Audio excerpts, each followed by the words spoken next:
fishing on property that was checkerboarded, but I got permission from the landowner, walked upstream a quarter mile, catching fish, and I was asked to leave, and I did. And I didn't realize that it was private property that I didn't have permission on.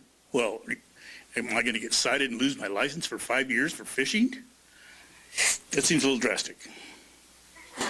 I know there's a lot of checkerboard country out there. I happen to do the water work for the Walker Wine Cup, and it's 983,000 acres, almost 1 million acres. And it's all checkerboard. There's large blocks of private property. Obviously, if I'm going to walk into an irrigated field or irrigated pasture, I could assume that that's private and I ought to get permission. But without an accurate GPS or, and I may have even gone through a gate to get there. But without an accurate GPS and a current land ownership map, you can't tell. You can't tell. Anyway, the Douglas board unanimously voted. Well, first let me state, we don't have a trapper on our cab. So we didn't have a dog in that fight. But that's what I said. This whole hysteria over the trapping has spilled over hunters and fishermen. And I would just, we voted unanimously to kill it, to vote no. Does the other Mr. Turnipseed want to say something? We'll go in family order here and then we'll get going. Thank you. Jeff Turnipseed, president of NBU in Reno. Our board opposes the demerit increase for the same reason that we just discussed for an hour. No one in this room understands it, and we just went through it with a fine-tooth comb, and getting to 12 seems extreme, but I think Commissioner Robb's idea of having a two-stage somehow like police officers do would be excellent. From a broader standpoint, if I can whine about one thing, I've heard increased grumbling from sportsmen on our board and off our board about the increasing tendency to have both mandatory public readings of a regulation on the same weekend. This approach doesn't give the public, NDOW, NGOs, or the cabs an opportunity to educate themselves and absorb the information that's brought in testimony. And the scheduling like that can look devious and sinister even when it's not. It just, the optics are a little odd. I guess having back-to-back hearings like that sort of flies in the face of legislative intent, I think.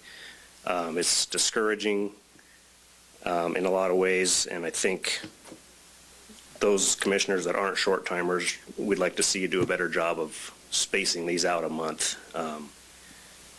Okay, I'm going to stop you right there and ask what you just said. So, because I believe that this commission has done everything they did to workshop one meeting, let it go back to the cabs on all this big stuff. I mean, it's run through so many committees. yep. We heard it in Tonopah, and the only reason you're here is because we heard it in Tonopah and something's coming forward. So we're not doing anything in one weekend. This has gone on for a year now. And this is pretty. And to say that we're doing anything underhanded or under the board is so far from where I believe this commission has gone. I don't understand what you said. True, and it's not this particular regulation. And I think some of the grumblings I'm hearing are probably misinformed, and I love it when they're staggered as much as possible, and I love it when it's spread out over multiple months, because these are pretty complex issues, and I appreciate when you do that. We have made a conscious effort to spread. I mean, I don't think on any one of these controversial items have we had a workshop on a Friday and made a decision on Saturday. I can't think of one. Excellent. It was sometimes through different regulation process because of timing of seasons and stuff. We have no way around that. We workshop big game quotas one day, vote on them the next. But that's because timing of It's necessary.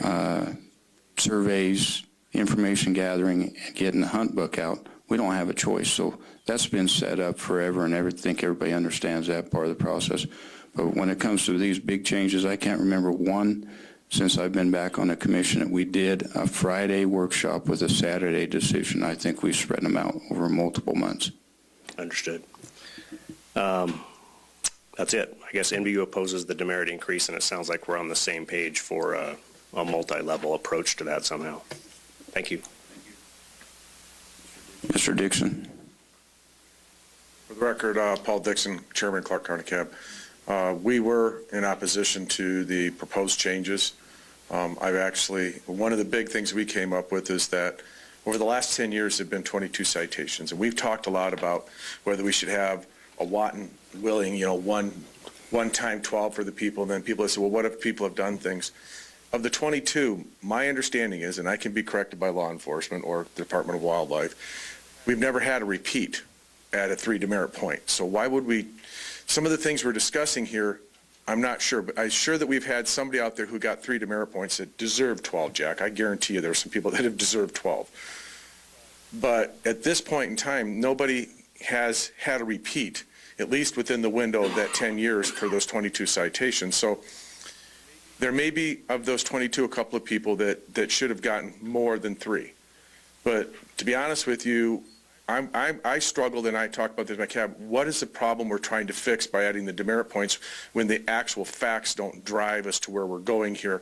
And maybe I just don't have all the facts when I presented them. And even looking at some of the stuff, when I look at, if you go into a court of law right now, I mean, Commissioner Young, if you basically had a trespass, it's a misdemeanor, right?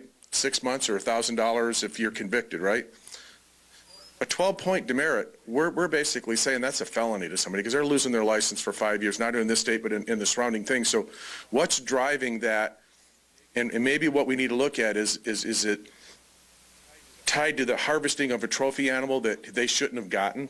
And we feel that that's wrong, and maybe we should be looking at it from that light rather than the trespass piece, because the trespass piece I think we're backdooring into something that's got all kinds of problems. But if somebody's trespassing and taking trophy animals, maybe we look at how we deal with that trophy part of it and that person, because that's what we're really talking about here. It's not the guy that shoots the spike in somebody's property that we'd be upset with it. But if somebody shoots a 240 or 260 buck on somebody's property and drags it off, I think that would pee us all off. So that's some things to think about. And I'm just not sure that changing the demerit points gets us to where we want to go. Thanks.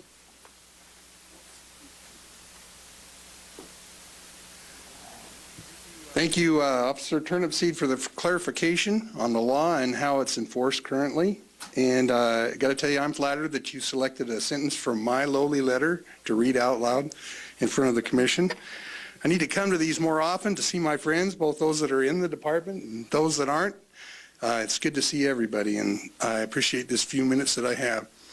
I want to start off right away, because I know this is what drove a lot of this discussion in Tonopah, to apologize and give my heartfelt condolences to the people who have lost animals to trappers who have set traps illegally on private property where they did not have permission. And I'm saying that on behalf of all of the responsible hunters, anglers, and trappers in the state of Nevada. I know how I would feel if my 14-year-old German short-hair chocolate lab mutt got caught in a trap or run over by a car or shot by an angry neighbor. I know how I would feel, and it was awful. And so I want to pass that along first. Second, I can't account for those people. I cannot account for some knucklehead who would knowingly set a line of traps on somebody's property that he had no business putting it there. And I cannot also account for the hunter who would go when he's been verbally and probably more so warned to stay off of a piece of property when he's hunting, and he goes there and shoots an animal anyway. I can't account for those people any more than I can account for the ornery landowner who would press the issue of a 14-year-old kid on his first hunt, who may or may not know what that orange sign means, but he sees a deer, he's caught up in the heat of the moment, and he goes out to hunt. What I do know about are the tens of thousands of students that went through the hunter education program when I was the hunter education coordinator here in the state of Nevada. I can account for them because I saw most of them right in the eye. I helped teach a lot of them, thousands of them. And I can tell you that these people would no more intentionally trespass on a piece of property as fly to the moon. They have no intention of breaking the law. And I would say that goes for the vast majority of trappers in the state of Nevada. There's always going to be knuckleheads. But doing this, increasing this to 12 points, is like suspending somebody's license on the first speeding ticket and impounding their car. And so with that, I want to tell you this. I don't understand why the need. It's not going to affect the people who need it, and it's only going to punish the people who don't. Thank you for your time.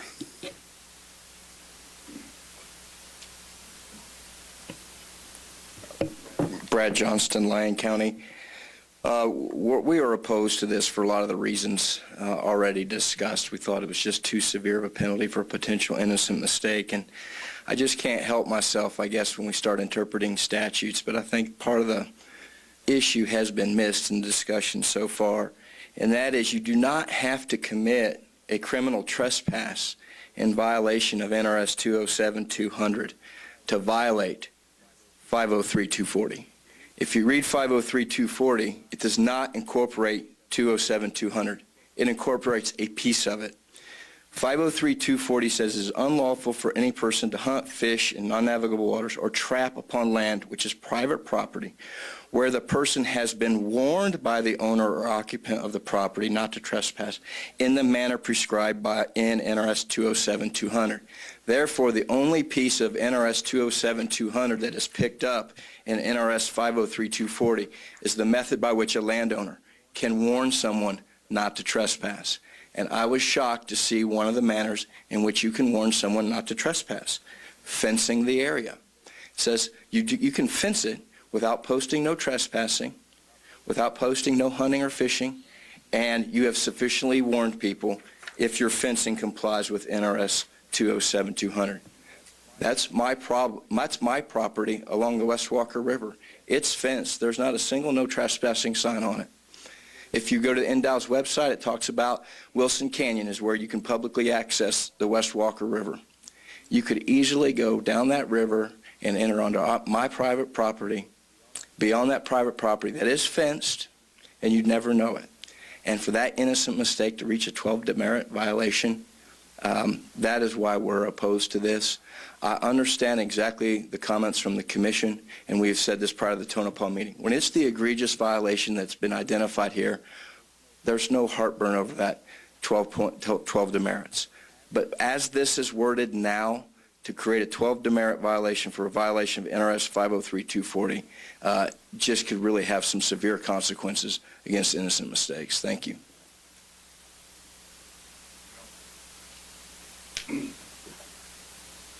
Mel Belding, Washoe County. I too am against the 12 demerits, and I think the most important thing that was brought up is that what Mr. Dixon brought up, and this is working, what we have in place now. And Mr. Young, I think you'd be very proud if you gave a ticket to whoever it was. I don't care if he was 16 or 60. And one time you popped him, and he never violated that law again. And this is what we see here. We've had 22 violations in 10 years and never a repeat violation. Why do we need this to go to 12?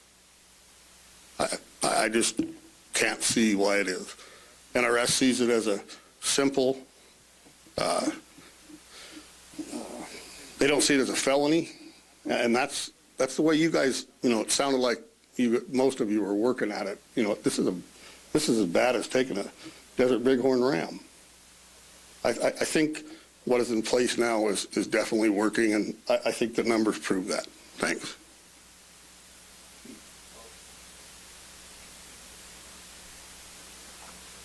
Thank you, Mr. Chairman. For the record, Bob Bruner. I agree with the statements earlier. The only thing new I want to bring is we have, when I went to the Washoe cab, one of the cab members said she was a sixth-generation Nevadan, and they own a bunch of land, and they were very capable of taking care of trespassing on their land.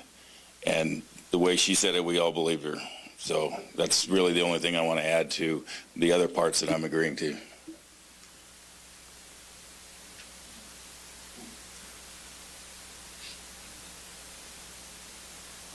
I'm Jim Curran, Carson, Churchill County cab.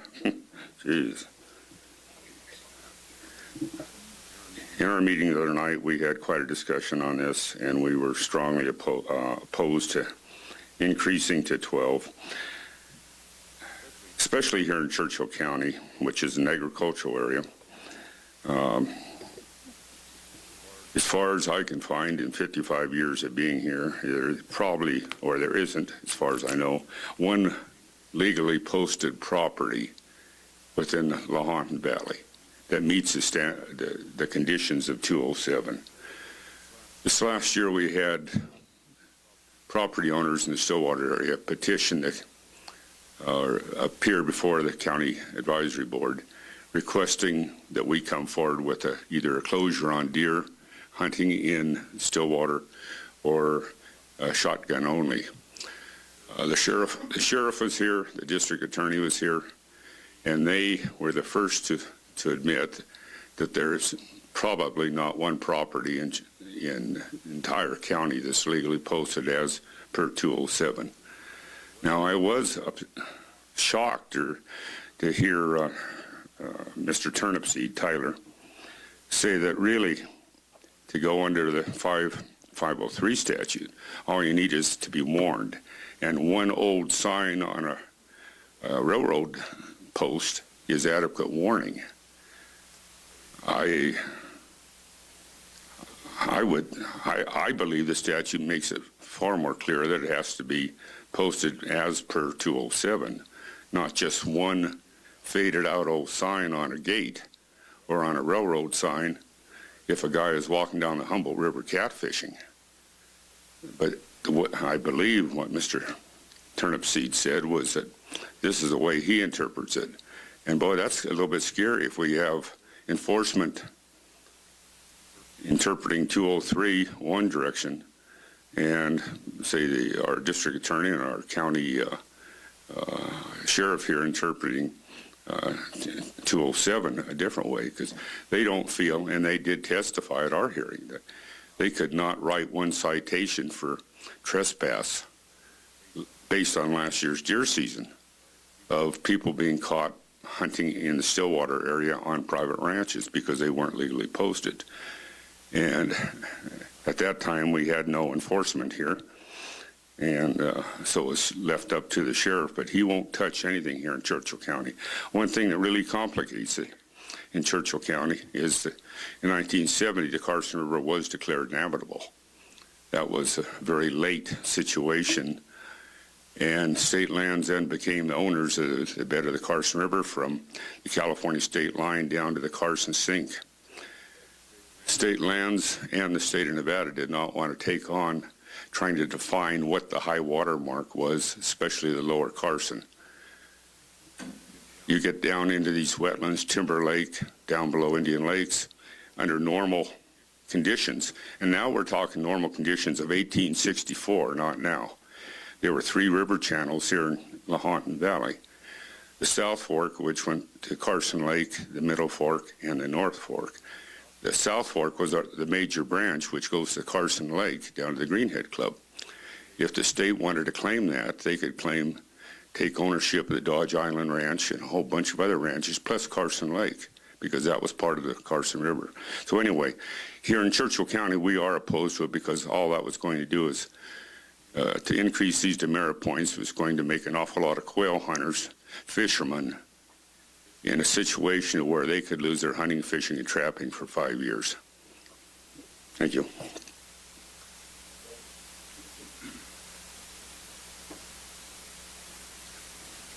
Before you turn the clock on me, can I get a point of clarification? Are we talking about, did Jim just use all his time on private land and he can't talk on trapping now? It's one agenda item. Okay, so he can't talk about trapping now. We talked about them both during one agenda item, and But it wasn't really made clear.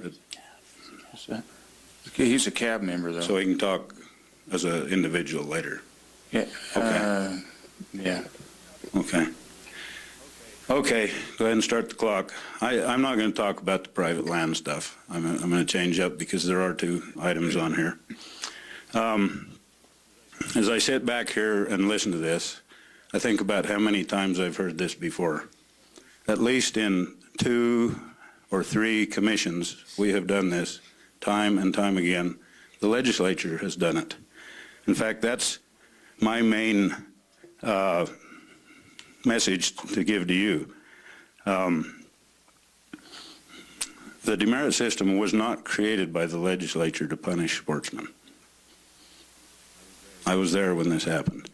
It was put in place to discourage ticket stacking by law enforcement. That was the legislative intent. And that, I think that's a very key point. And I won't go into the dirty laundry of why that happened, but let's just say that there was a reason. So what we're talking about right now is going to create a situation that will put it exactly back to where it was when the legislature took up the demerit system, ticket stacking. Back in those days, 2 tickets took you out. The demerit system was put in place, so that wasn't going to happen anymore. Now we're talking about 1 ticket, and in the case of trapping, 2 tickets. So we're right back there. This has come up many, many times, and I think maybe you can see by the discussions today why it has never been changed. This is not the first time, believe me. I've spent hundreds of hours on this in the past. It keeps coming in there, and we keep talking about it, and we keep saying no. So I don't want you guys inadvertently to change the intent of a legislative deal here.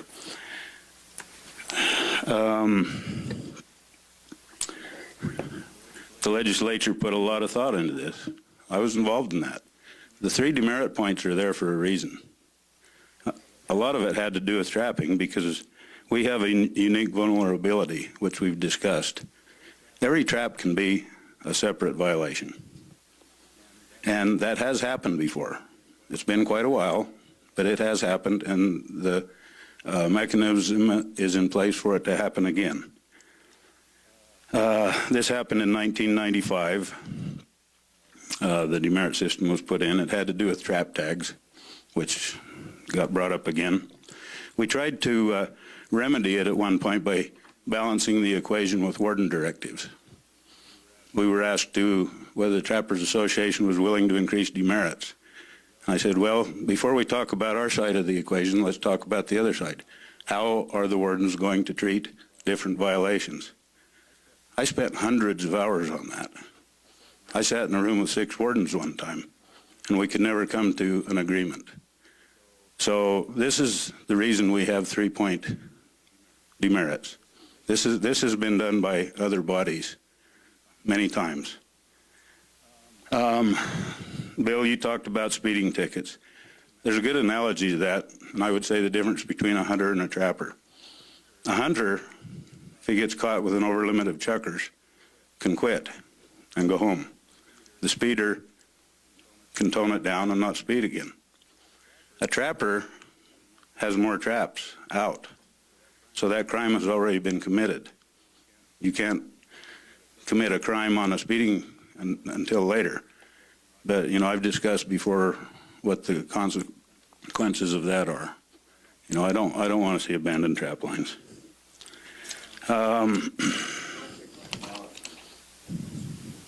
Okay, sure, understand. I was just making a counterpoint. There are unintended consequences that I see here. If we make these demerits too egregious, everybody's going to lawyer up. Let's face it, they're not just going to send their bail in and be done with it. We're going to have lawyer fees to end out right and left, upside and down, and it's not going to be easy anymore, and that will get around. I don't think we should spend the sportsman's money on stuff like that. But please understand that this has happened before, and the trappers are in a unique position. The hunter can quit, the trapper really can't. Well, I guess he can, but we don't want him to. So the landowner stuff, I'll leave that alone. There's plenty of people to talk about that. But the only thing I'll say about that is the legislature considered that as well. Thank you.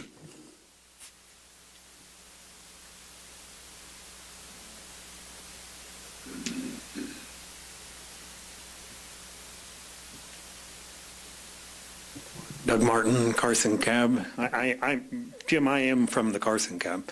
Our board was unanimous also not supporting this, and it was basically because of what Jeremy said. We have a current system regarding trespass that puts it at 3 demerits, and going from 3 to 12 is quite egregious. And I'm just going to add a personal comment. I used to be the supervisor for hazardous waste enforcement in the state of Nevada. And when you saw something that was really egregious in somebody that was that person who was really blatantly trespassing on somebody's property in the terms of my area of expertise, you always looked for other things. And, somebody who trespasses terribly might be not hunting properly, you look for other violations, you look deeper. And so I understand discretion, and I just hate to see it to go from 3 to 12 on some of these. Thank you. Dr. Moldy and then John Sullivan.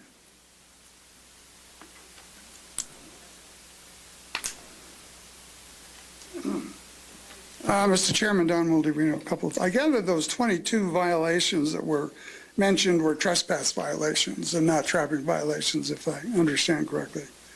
I want to bring back to trapping. This discussion bothers me a little bit because for many years, not so much since you guys have been around, but in the past, there's almost been a mantra around here that you don't punish a basically honest sportsman for a basically honest mistake. And in the past, I have seen commissions, in my view, bend over backwards to not enforce the rules or not make a hard decision on something because you don't want to cause a basically honest sportsman who made a basically honest mistake any trouble. And I suppose in a way that equates to the discretion of a highway patrolman who's going to decide whether he cites you or not. That may be an equivalency, and in a way I don't argue with that. I just worry, though, that if it sounds more like a mantra instead of an occasional event. But let me give you a couple of other examples in terms of why this demerit system may have some virtue. You guys spent, 4 hours one Friday afternoon here earlier this year going over a guy's case who had at least 7 trapping violations within 5 years, and I think more than one of them were trapping visitation violations. I wasn't at the meeting, so I don't know, but I have the warden's report on my desk, and I've looked through it, but it's very lengthy. And the guy clearly was one of those guys who probably deserved 24 demerits instead of 12, reading his history at any rate. So there may be a place for this 12-point thing. And let me actually then give you a case that maybe is in between. Earlier this year, there was one of your constituents got cited in northern Washoe County for a trap violation. Didn't visit his traps for almost 2 weeks, if you read the warden's report. And when the warden caught up with him, it made every effort to try to find out if there were any mitigating factors. And a couple of the items that the warden asked this person about was first of all, whether he'd called NDOW, because there was a story about being sick and a blown up tire and whatnot. And so the warden's question was, did you call us? Did you think to call us and let us know that you weren't going to be there? Maybe we could help you out, some such thing. The answer was no. Did you call any of your buddies? Well, no. It would have been hard for them to find the traps and so on. And, that sort of thing went on. And that all may be true. Who knows? But then when I saw the newspaper clipping where he was asked for a response by a reporter, I don't have it, but the gist of it in my view was that, well, look, the 96-hour thing is just a recommendation. If personal factors come to play, you can always take that into account. The 96 hours doesn't really mean 96 hours. It's sort of a guideline that maybe we should observe. And that really makes me nervous about this stuff. Thank you.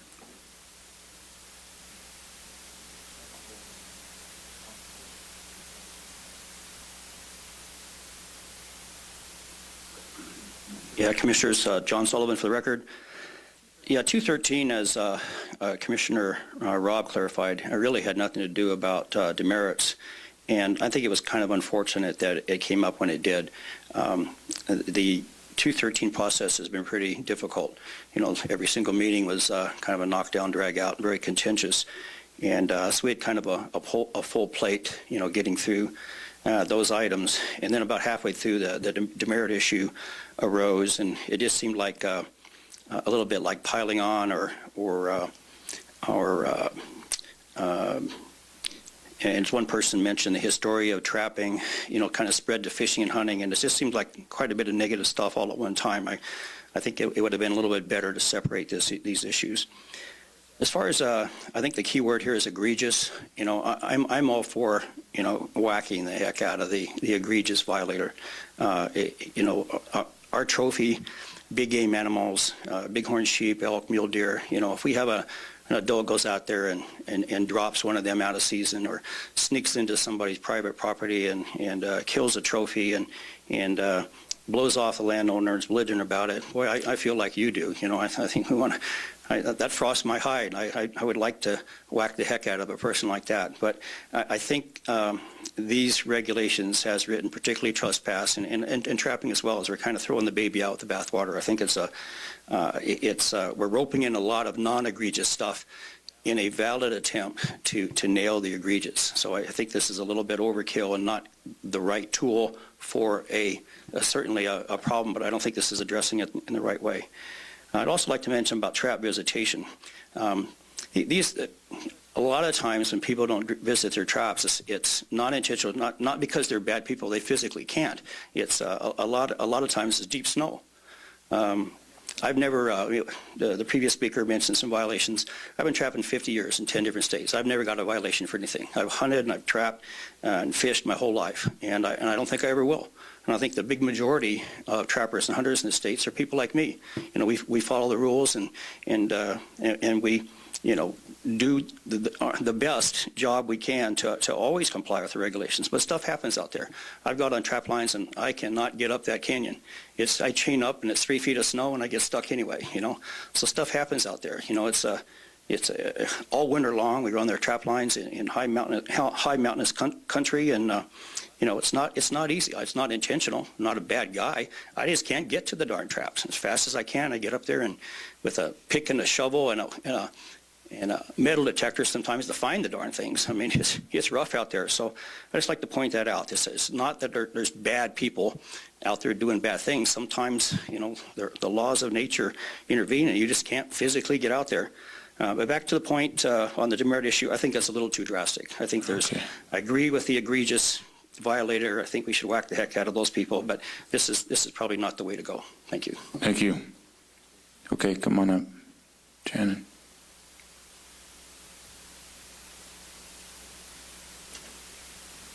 Shannon Ireland, Clark County, for the record. I've been I wish I could go back to February 16th of this year and go back to my happy little trap line and never be in front or have to go to Tonopah, Reno, Overton, etc., just to fight to make sure that my sons can trap. That the first time that they make a mistake, that they're not going to lose their hunting license. We talk about people that do nefarious and malicious acts as a trapper or sportsman, hunter, fisher, whatever. But what about the flip side of that coin? I've had to clear my name. I've had to call the ADA, Scott Mitchell, and literally, several of you guys have gotten emails. I've had to send it to Channel 13 News. I've had to send it to the Review Journal to clear my name, not only from you guys, in front of you guys, and to the people that have been through these boards, but to fellow trappers, to clear my name as a responsible trapper. And what about those people? What about the people that actually sit there and will lie and will do things against trappers to make them look bad? I'm really emotional right now, and this is probably the most emotional I've ever been. And you guys have gone and dealt with the pissing match that's been going on for 30, 40 years between the same people. I'm here because I got involved. I didn't want to get involved, but I am. And I'm here to keep going for my kids. And probably doesn't even make sense. But at this point, what I'm saying is that trappers, sportsmen, fishermen, we're not the only ones that will. You guys will sit there and and say that we're going to commit crimes, that we will maliciously and nefariously, willingly commit a criminal act. Well, you know what? There's a lot of times where things have been done to us, and now will be, they don't, I mean, just like the incline Nevada, the trap that was set, first one that's been issued a citation in the state of Nevada. Why is that? We're not the only ones that have a problem here. And I think that if you compare notes, I think that we're doing better all the way around. Joe? Joe Krim, Persian Cab. We'd voted to oppose any demerit increases at all for any violations. Our reasoning for it was we thought that there was avenues in place already and laws in place already that would take care of that without raising the demerits. Sean? I don't think I can tell anything better than all these guys did, but Washoe County, we were not in favor of this 4-1. Actually, I just want to kind of mention something as for personal. Everything I hear about here is actually shooting something. It doesn't talk about that. It is actually just hunting. So, and it says the department must assess the conviction for that. So the 12 demerits. So, I mean, I look at this as, say I'm out line hunting, I drive by, I know this guy's property right here where it's all posted. I'm 5 miles away. My dogs are up in a canyon. They go over. It's night. I'm walking. I'm still going to retrieve my dogs. So I get in there, and all of a sudden I'm trespassing because I have to go in and retrieve my dogs. But it's nighttime. I can't see his white signs.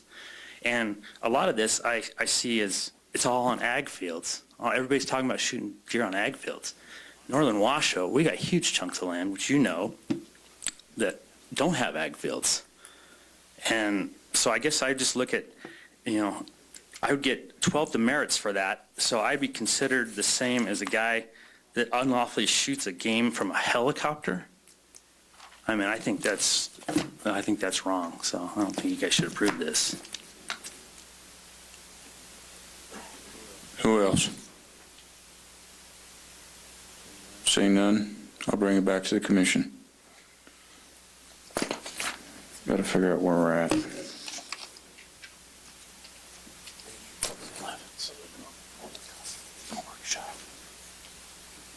Okay, that concludes agenda item 11C. We'll move on to agenda item number 12, public comment. Bob?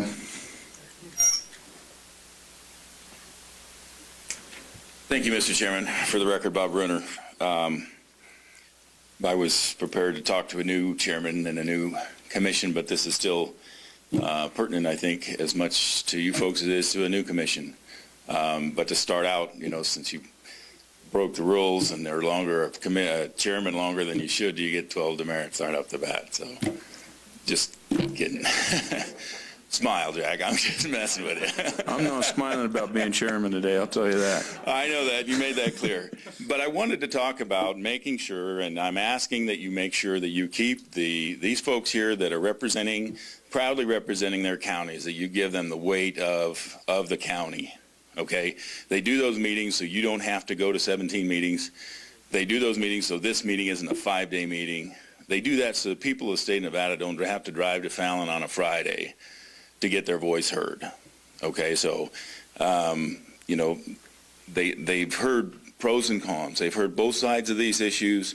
They've heard, the motion, the second, the vote, and they're coming up here representing everybody in the county that decided to show up. So I would hope that you would take that with the weight of that. I would also note that even if it's their county's decision is different than their own personal decision, they still come up here and say, this is what my county says. So I think we all need to take note of that and say, you know what, we're all representatives, and if we have additional information, we have to get it to these cabs in a timely manner so they can come back and say, hey, this is how you as our representative need to vote. That's what the people in their county told them. That's what they're doing. So maybe one of the ways that you could do that is when you have public comment, you could ask the cabs to come up first. And then any cabs, anything left? No. Then everybody in the room, whether they're new or whatever, would understand that that's what the people of the state of Nevada said. And then when you've got outliers like myself or Dr. Moley or whatever, it's just there's one person. And so I don't carry the same weight as the Clark County cab, and I would like you to make sure that they've run that through the ringer pretty much. So, thank you. Dr. Moldy?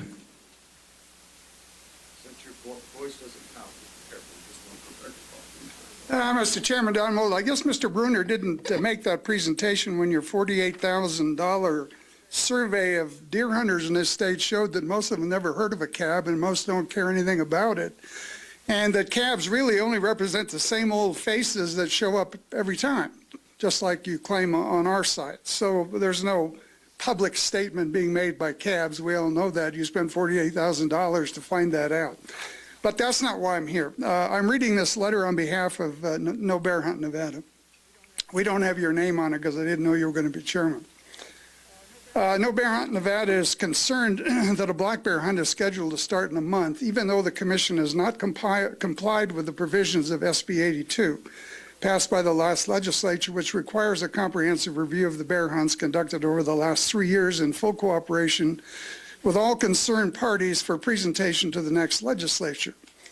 During the commission meetings earlier this year, when quotas and season length were discussed and enacted, then Chairman Robb assured those in attendance that the actions of the commission in doing so were pro forma and in no way implied the occurrence of a bear hunt until such time as the provisions of SB 82 were met.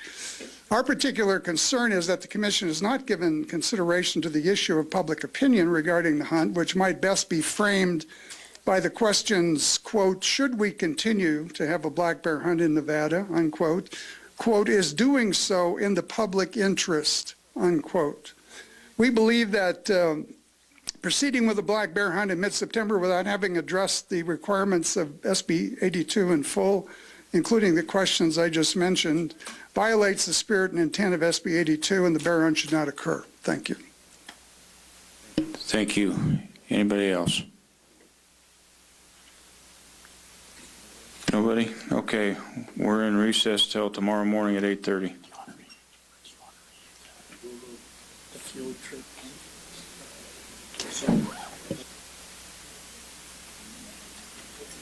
If I may, really quick, I just wanted to remind everybody of the field trip we have with the ducks. That includes the public that's here as well. We're going to be meeting out in the parking lot. We're going to be leaving here at about 10 or a quarter after 6 and going out to 2 different locations. There'll be a net gun shot, and we'll be banding those ducks, and everybody can get their hands on and some wildlife, and it'll be a great opportunity. So I'd like to invite everybody out to that. Yeah, we should be through by, I'm guessing, 8 to 8:30 at the latest.